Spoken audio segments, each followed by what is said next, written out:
Bon, merci monsieur le journaliste. Pouvoir et où dans la famille. Na évité ceux qui n'aillent na moi si na CG, na bien voté.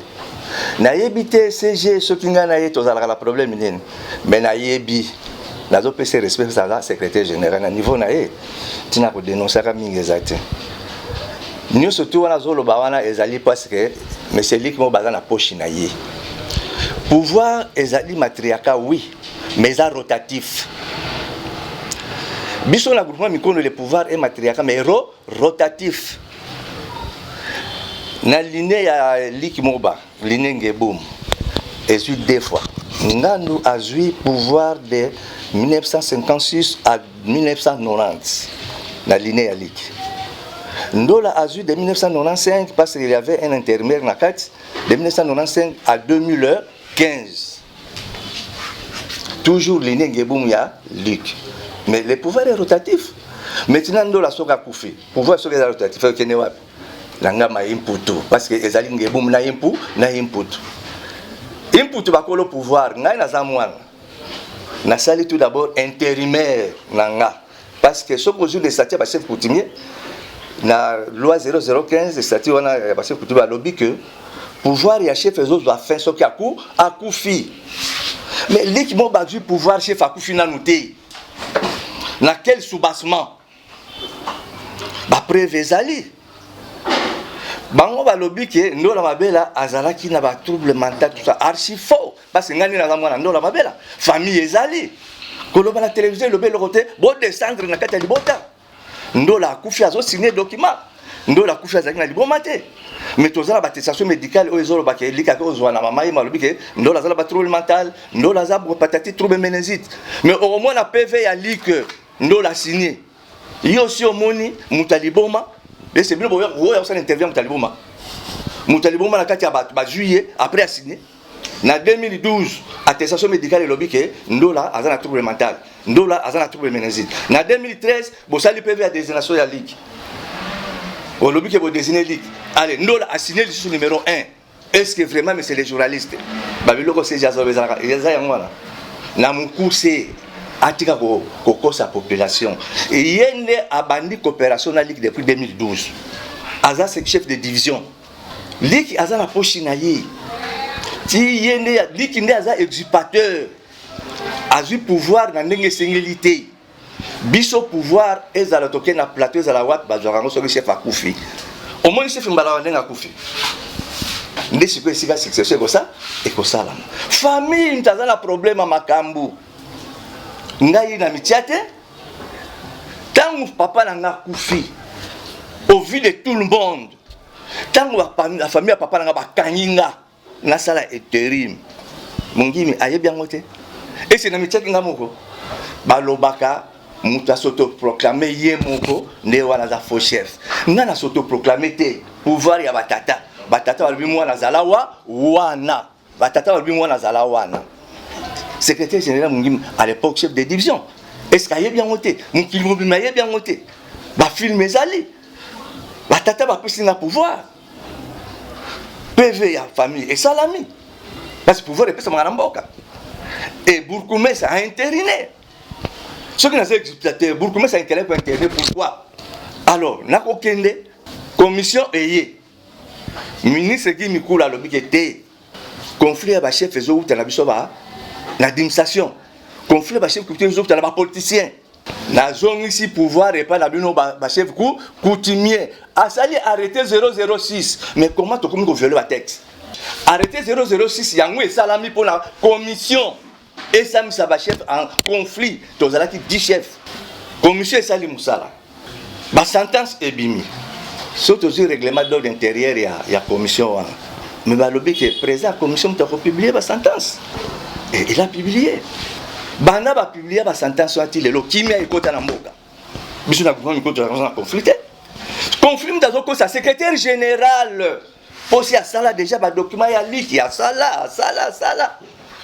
Tant que ministre a eu Koufa Carole, secrétaire général, ça là qui a arrêté, le projet arrêté. Pour dire Mikula Sal, Nani, Carole Sal va arrêter. Est-ce que c'est Simbaka? Et Simbaka? Balobi aux commissions, ils ont corrompu.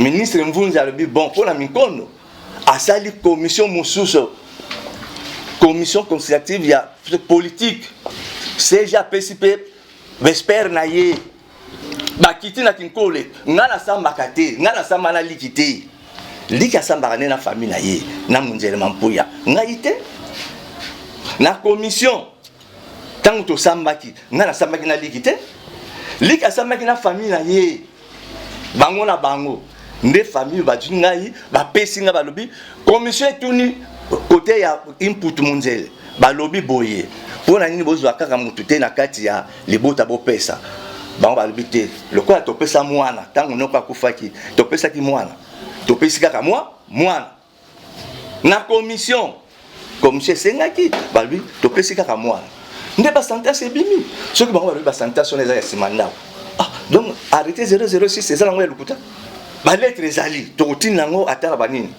ezala ki mission ya politique to comme na veille ya nini ya ba cooptation oyo ki vérité veille ya ba cooptation CG aza CG azo gérer ba chef coutumier mais azaki na besoin ya ba chef na pour ba cooptation ba voter pe gouverneur na bango ba voter pe ba sénateur na bango. Alors, c'est face à l'effort à organiser. Ba chef na yo ça tient la ba poche. Na yo, azako bunza chef yo. Ye chef na yo ki muma. Na lutenele, azako bunza mama ntasa. Chef na yo ki Emily Makad. Na Mikondo, chef na liki. Na Kikimi 2, na Kikimi 1. Idem. Pour nani cooptation batoana à gérer bango, ba voter ba gouverneur, ba nani ya parti na ye. Siko ogomona ba sentence ya zolo bake eza ba fausse sentence. Mais ce qui a arrêté 006 c'est faux. Parce que commission oyo ezali habilité ya ko sala nini ya ko kata ba commission ezali commission CSRCC. Eza la commission musuté. Soko longa na CSRCC aucune commission nationale. C'est le Gimikul. Gouverneur a lobby commission wana ezalaki corrompu patati tout ça la commission adopte commission ils ont arrêté 006 beaucoup le ça sous commission adopte et quitter sur la C non mais Gimikul la pesa réponse ah ben non ce tout ça bon c'est de l'antox oh yaza lésé à la commission nationale mais ngai soki na kosamba na okene la commission nationale oh arrêté 006 c'est l'eau et lobby mais bon arrêté 006 bon pas sur l'ango si vous passez l'arrêté 006 bah texte nous c'est la carte et la loi mais vous avez violé la loi pourquoi tous ont arrêté 006 alors les caméras commission à lobby wana okomona na ba sentence wana nyos okomona munkani azaki na conflit na modi tozalaki 10 groupements lelo munkani ye wana azana député provincial ba Kopitaki abino ba sentence wana Nene Mayas ya Buma aza mwana azali mwana lokola ngape na za mwana mais yebe azaki na conflit na kati kaka ya commission na ba sentence wana abimaki ye wana lelo député provincial surtout dit ka presque surtout dit Kikimi 2 Imbali Jados ye wana membre ya commission mais azalaki na conflit na kati ya arrêté wana na kati ya commission bon pona ndini kaka Mikondo population botala pourquoi kaka Mikondo pose Luc Moba azali chef ya secrétaire général na poche na ye na sina wuti kolobango awa pouvoir eza famille ta pesaka d'ailleurs ministre Guy Mukula lobaki boya ko za pouvoir na ba bureau te wana za pouvoir na ba bureau okomi pour secrétaire général sali mutu na yo ba pouvoir ya bureau mais nga na du pouvoir na mboka papa na nga kufi famille sangani kanyinga mutu no sa yebi basali PV na bango beaucoup mais ça interné mais na les exploiter comment et puis ami balé soka lobi nga na tie ba chef non c'est les chefs des clans na chef de clan d'après singa pouvoir mais ba chef on a venu soka chef de clan d'après sa bangoti na za ko le pouvoir on a te na ba pesinga ba chef on peut ba pesi bangoti na yebra ko confirmer tant que groupement mais ba confirmation on a confirmé mais bourgmestre asali ba acte na bango ya ba reconnaissance ce que na zaki zipater comment bourgmestre ça ba acte ya reconnaissance et d'ailleurs mais c'est lui qui a fondé le tribunal.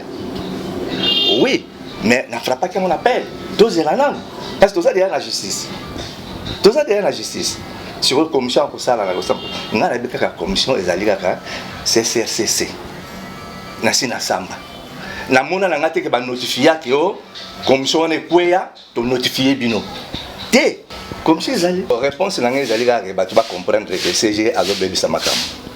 La pesi na ministre Guy Mikulu raison que botika bozwa ba bo continuer ba bureau, bozwa na famille na mboka. Nga na jua na mboka na famille, na jua na bureau té. Na jua na famille. Alors message wana ce qui y a lobby population teke umu basi ba monique kaka yende azo bebisa. Kaka yazo bebisa. Net na buma mikono conflit zate. Bitumbe zate. Ngai pouvoir ba pesinga ko pesa na bakolo nango. Na le pouvoir est rotatif. Bakolo rotation bakolo pouvoir wana ba lobby mwana zala wana. Il fallait ko tunanga pour nani bana baza ebele, pour nani famille yango batu bazali, mais pour nani ba pesa kaka yo pouvoir. Fallait que tu n'as pas question à répondre bien. Nazwa qui en pourquoi? Au moni namboka balobi que famille hein, décision ya famille. Ministre va changer en côté. Décision ya famille, secrétaire général doit changer en côté. Na s'auto-proclamaté que papa nanga kufimba ngona du pouvoir. Tiens, ça yangate. Ba pesinga ngona bakolo pouvoir. Secrétaire général est azo battre que munzele mampuya azana ligne input. Ayebite. Ba ngone ba pesinga. Ba pesinga mpona nini? Ligne input ndenge za wana Bombe, son âme repose en paix, il y a une colo famille avant la kinkole. Bango batoyen putu, badu ba pouvoir na kinko, na kinkole. Bombe ou taza chef de clan na kinkole. Mais aza patriarcat. Mais ba colo famille ba lobi ke yo za mwana so mukolo yima kamni stu zala wana otiaka so ba konzi. Eza choix ya famille na bango. Ba mona ki na mikondo eza pouvoir na biso. Kota butata todi pouvoir. Bon kota maman to so pouvoir. Et aussi mbaté. Munzele yom dotika likuna na ligne na biso. Yo zwande pour pouvoir. Munzele à son tour a le non, na ambition na ngala zanango, peut-être l'homme na voyager, peut-être l'homme na zana boye, na pouvoir on a été mais le quoi la moi na salle intérim malam. Te to sangana, ba sangani, ba du pouvoir, ba pesingai. So aussi PV na nga au moins maloba ya munzele za na kati. Na cédé pouvoir na ngala mwana. Mais biso moto zo contrôler moi. Donc ba pesinga na s'auto-proclamer té. C'est ja lingi nini po na ngai. Ba pesinga na s'auto-proclamer té po papa na nga kufi. Na mo na bimi. Ki ngai chef wana na za usurpateur. Bon, et là on arrive ça CG. Yepé azana famille na ye, azapela bokonzi na mboka na ye. Bokonzi Kinshasa teke umu etali kaka biso. Tous appels en dingue de pouvoir nabi nabiso. Il y a la secrétaire générale tout d'abord à pénétrer biloko wana te azo samba on dirait lik. On dirait yekolo pouvoir, on dirait dans la famille wana. Non, na landa ki na ba groupe a uta ko lo pa. Non, mon terre za moi parce que soki ya kufi et ko luaso mwana na ye a wela bokonjité. Les pouvoirs les rotatifs, soki nga na kufi za rotatif. Et ko zonga côté yango et ou tipo bato ba pesinga eza kota na bango. Ce qui est long à Koufi. Et quelle chose na ligne mususu no? Bon moi na nga ya wela ngolerni. Et c'est nga na wela pouvoir ango. Ngai mwana na wela ki angote, bango moko ba pesi na wela ki te eloko nde CG fa ko comprendre yango wana. Pouvoir e utaka na mboka, na ba bureau te. Oh lika zo kambo, lika za na arrêté. Arrêté ya ndola ti lelo na ba projet angote. Ndola zo zwa mbongo na banque aki na carte biométrique. Koma ki mukolo balobi ki no ore ayaka fo to mwana na ye aya kozulaka ye mbongo. Lui en tant que secrétaire général ba beti ba bale lokola lika za muta pochi na ye ya za na capacité wana ko sala ba document ya biloko nyoso tunde lika ko mozwa mbongo, a mozwa mbongo na subasimane.